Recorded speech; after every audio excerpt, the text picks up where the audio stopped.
Well, we were at Camp Pendleton, and I was getting ready for early release from the Marine Corps to go back to school, and we got a order that we getting a new lieutenant, and that lieutenant was the son of General Krulak. So when he arrived, our designation turned to a recon unit, and we didn't know what that was. But as soon as Chuck got there, he organized us into groups that would go out and harass the National Guard and the reservists that would come out Camp Pendleton weekend. And our job was to attack them at night stealthily and steal whatever we could, including their rifles and guns, which didn't get us into too much trouble because we had Krulak's backing. And after he'd been there about a month or so, one night, one of my Marines woke me up and said, Corporal Gould, there's a 3-star general car parked out by the billet hut. So I didn't believe him, but we got up and looked, and sure enough, there's a 3-star car out there with 3 stars on it and flags. And what it was is General Krulak had come to visit his son to give him orders what the future was going to be for our unit, Gulf Company and Foxtrot. And from that on, we went in extensive training that was sort of like a recon training.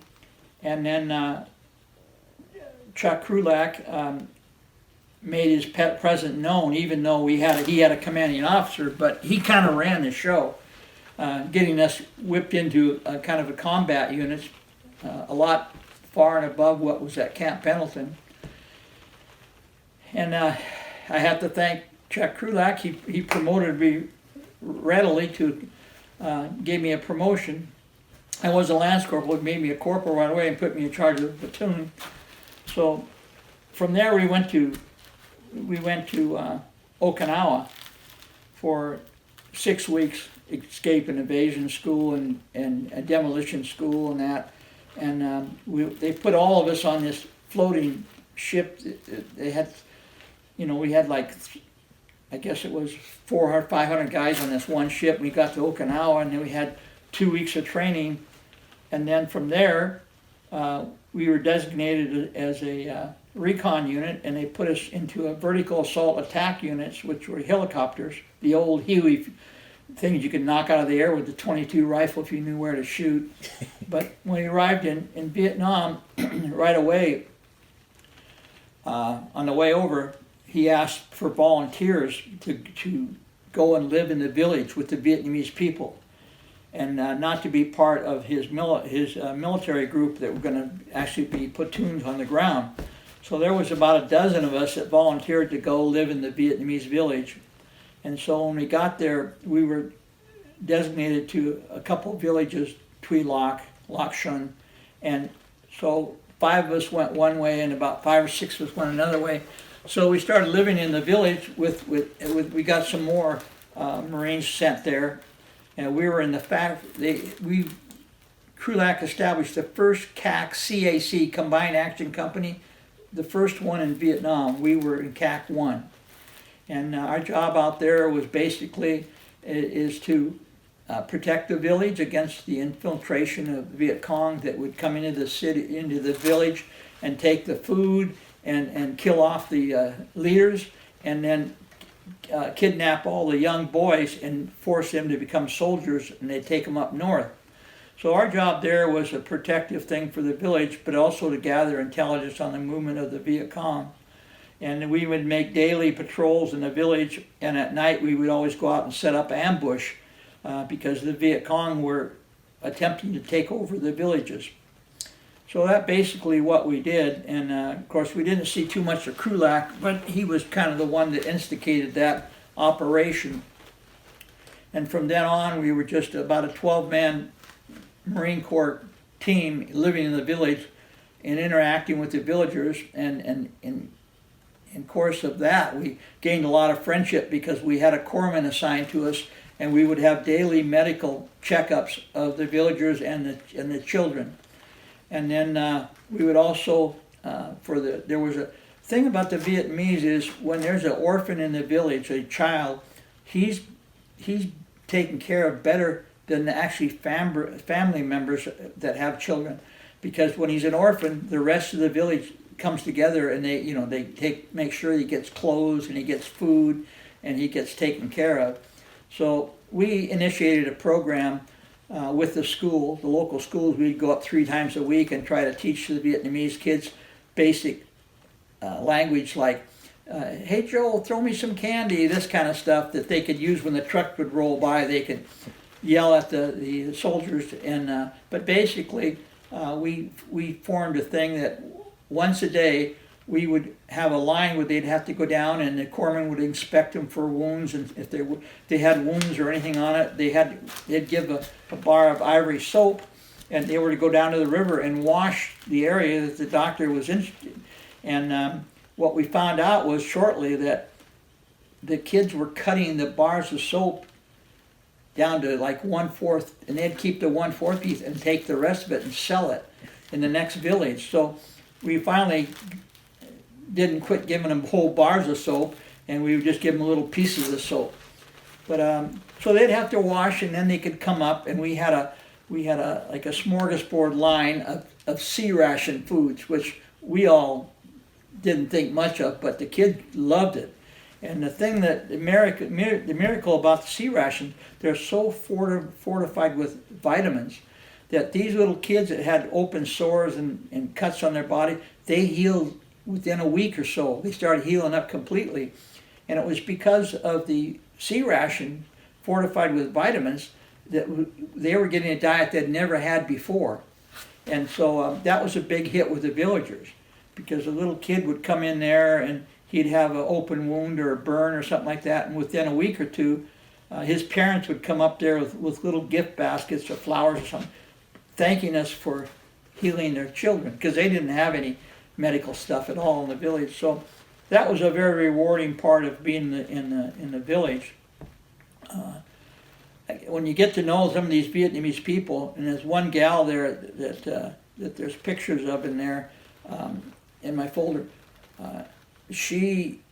Every member of her family had been killed by the Viet Cong and in the war, and her father was a high-ranking military officer in the Vietnamese army, and so she was the surviving person in her family in that village, and she took care of a lot of she taught school, but she also took care of a lot of young kids that were orphans.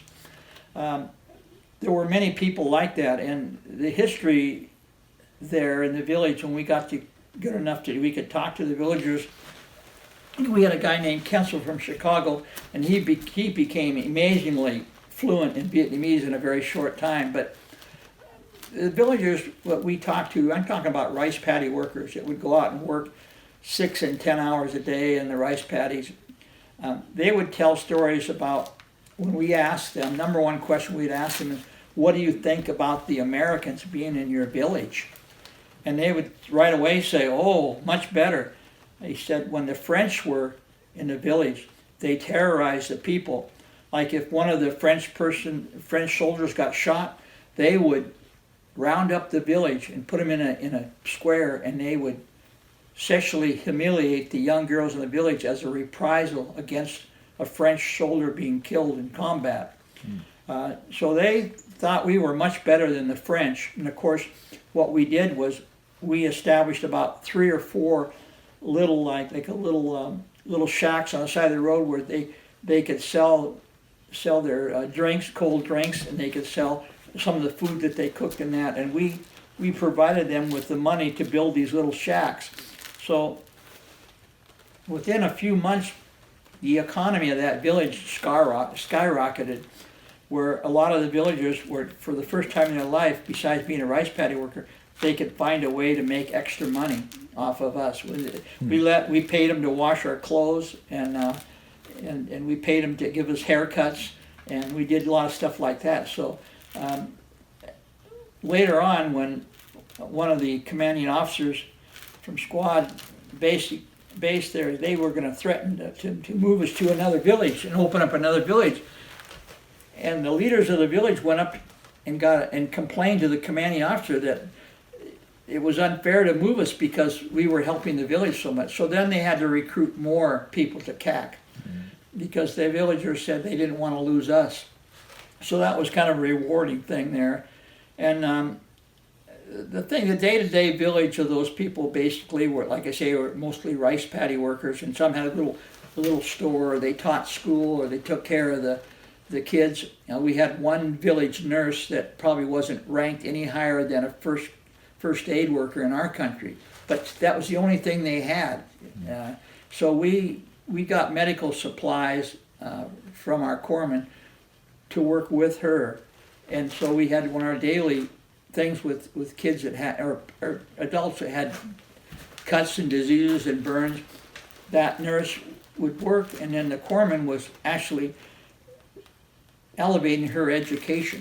He was teaching her how to do certain things for certain burns and this and that kind of stuff, and supplying medicine that she could use with him for these villagers. So all in all, the number one thing of us being there wasn't so much a great military victory for the villagers, but the fact that we raised their economy, that we got the kids taken care of, we increased the education for the kids. The biggest thing that was in the village was the fact that Kensel had a camcorder, and he had ordered from home some tapes, and for the first time in their lives, the school kids got to see Mickey Mouse and Goofy on a screen that we set up in the school kids. They had never seen, anything like that, never seen American comics, so that was a big deal for the kids. But basically the most rewarding thing in the village was we kept the Viet Cong from taking over the village, kept the Viet Cong from killing the people in the village, and kept the Viet Cong from getting the supplies that they needed to sustain themselves. So that was probably the best thing that we ever did besides the welfare of the people in the village. But the Vietnamese people said, they had been, generations of family had been in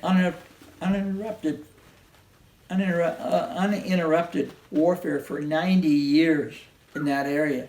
So to them, when we had one thing where a group of planes were bombing against the Viet Cong, and they happened to drop a bomb in the outside of our village, and it came down through a little shack house and killed this grandmother. And of course we were really upset about how this was going to affect everything in the village, but the villagers came to us and said that they understood this because they were used to war. But we got them a pretty healthy financial compensation, and that all the money that we gave them allowed them to build one of the few home concrete houses or block houses in the village.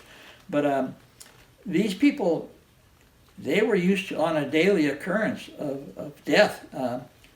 We've had several of the young children bit by the viper snakes, and if you get bit by one of those, we were told before we went over there that you got about 5 to 12 seconds before you die. They don't really have an anti-venom for that. So there was always death surrounding the village, and when we got there, the threat of the Viet Cong killing, that almost was eliminated. So they were really grateful for that. And then of course the economical. One thing about the Vietnamese people that I've noticed all the time I was over there, all the way to the main village of Hue, all the way down to the little villages, is that they're mercantile. They're always interested in making money by creating a business for themselves. You get these people that wander down the one highway in Vietnam for miles just carrying some clothing that they could try to sell or barter or whatever. So we tried to create different ways for them to make money with the command in the base. We got some promotional things that they could do for the base, making some clothing and things like that. So it was a good, they were really glad to see us in the village, and they didn't want to lose us. So before I left, they actually had opened up 9 CAC villages in different villages. So we went from 1 to 9, and they were all very successful. But of course, the whole end result is that, politically speaking, we had a bunch of wimps back in Washington, D.C., Washington, and our congressmen were not lied to, but basically didn't have a clue about what was going on over there. And so after the season of Tet, the Big Tet, the Vietnamese struck at some of our main military bases. And because they struck our military bases, like Da Nang and that, they literally lost 2/3 of their army, were eliminated. They'd actually lost the war right then and there. But the politicians back in Washington, D.C. said, oh, this is a terrible defeat, we have to get out of there. Well, actually, if they'd stayed, there would have been only one Vietnam long before there was only. But the political situation of the Vietnam War was the most discouraging thing among us Marines. We realized that this whole war over there was being financially advantaged to the politicians and the big military industrial complex. They were the ones profiting, whereas the Vietnamese lost, at least documented, 6.5 million Vietnamese people were killed because of our bombing. And if you look up the records of the bombings of North Vietnam, it's astounding how many tons and tons and tons of bomb they dropped on places where there might have been some Viet Cong, but in the process of dropping bombs, they killed hundreds of thousands of innocent Vietnamese people. And if you ask any Marines that worked with me in the village and that, they saw that war as an unjustified war against the Vietnamese people. It's the Vietnamese people that were suffering the most. And of course that happened in our Civil War in this country too. The people that were in the military on either side were probably protected more than the civilians that were around the conflicts that happened during the Civil War. And same thing, whenever you get a civil war, it's usually the innocent civilians that are going to pay the price. It may end in a lot of deaths among the soldiers, but not as many as among the civilians.